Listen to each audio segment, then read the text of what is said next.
Okay, nice to see everyone this evening. I just have this concept in my mind. I've been cultivating it for numerous years. It's called the memory bomb. And all parents should know how to use the memory bomb. The idea is you're going to do a lot of bad, terrible things to your children over the years, and later on, they're going to remember it. So to counteract it in their youth, you actually have to construct these memory bombs, these good, not necessarily true memories in your children, so that they will love you when you're old. And I'm going to give you kind of an example. A few days ago, I have twin boys. Their name Jack and Emmett. They're 9 years old. And they come home from school in a total panic. And the reason why is Scott, who's in their class, a little boy, he's evangelical, told Emmett that he was going to go to hell because he believed in a false god, Santa Claus. And Jack and Emmett wanted to know if Santa Claus was real. So I did the obvious, rational, intelligent thing.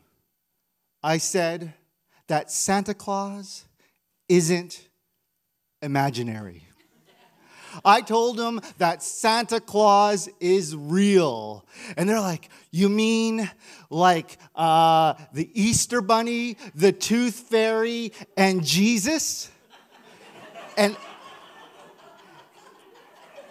Emmett, who spends a lot of time with Scott, says, don't be stupid. Jesus isn't like them. He's kind of like a hippie, and he doesn't own anything, so he can't give you money, presents, or candy. And Jack's like, okay. I think I know where Santa Claus lives. He lives on 6th Avenue. And Emmett's like, yeah, that's right. You're talking about that fat guy with the long white beard and all the tattoos on his arms who smells like milk and smokes cigarettes outside the Starbucks all day. And Jack says, that's the guy. And then Jack and Emmett start getting into this really weird, nerdy argument about who is more powerful, Jesus or Santa Claus. And it's kind of like Hulk versus Thor.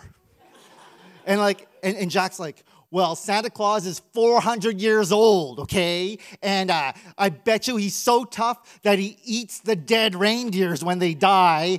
And he's super fat and he's never had a heart attack. He is immortal. And he's a lot like Batman because he sneaks into people's houses and disappears and you never see him. And Emmett's like, oh yeah? Well, Jesus is the Son of God, died on the cross, and 3 days later rose from the dead like a zombie. And then suddenly I enter this weird, my own memory bomb explodes. It's 1979, and I'm in the basement, and Santa just gave me an Aurora AFX slot car racing track. And I've set the track up on the floor, and I'm making the car spin around and around and around and around. I'm so happy Santa gave me this perfect present. And I stood up, and I was dizzy. And I stepped on the track, and I broke a guide rail on the curve. And I remember this. The car would no longer stay on the track. Every time it hit the left-hand curve, it would shoot off into the wall and create a little divot in the wall. And I felt this despair, and I didn't know what to do, so I called for my father. And my father, expecting that I would be all happy, came into the room smiling until I told him about the track. And this cloud of anger crossed his face. And I noticed it. And I said, Dad, don't worry. Santa will fix it. And my dad did the strangest thing. He said, Santa didn't buy you this track. I did. Now, I'm thinking about this. This bomb has exploded in my mind, and Emmett's pulling my hand. And he goes, Dad, how do you know Santa exists? You can't see Santa. How do you believe in something you can't see? And I looked at Emmett's little face, and I picked him up, and I hugged him. And I said to him, can you measure how much I love you? Do you believe I love you? And he said, yes. And then he did the best thing ever. And then he just whispered to me, I believe in Santa. And so do I. Merry Christmas.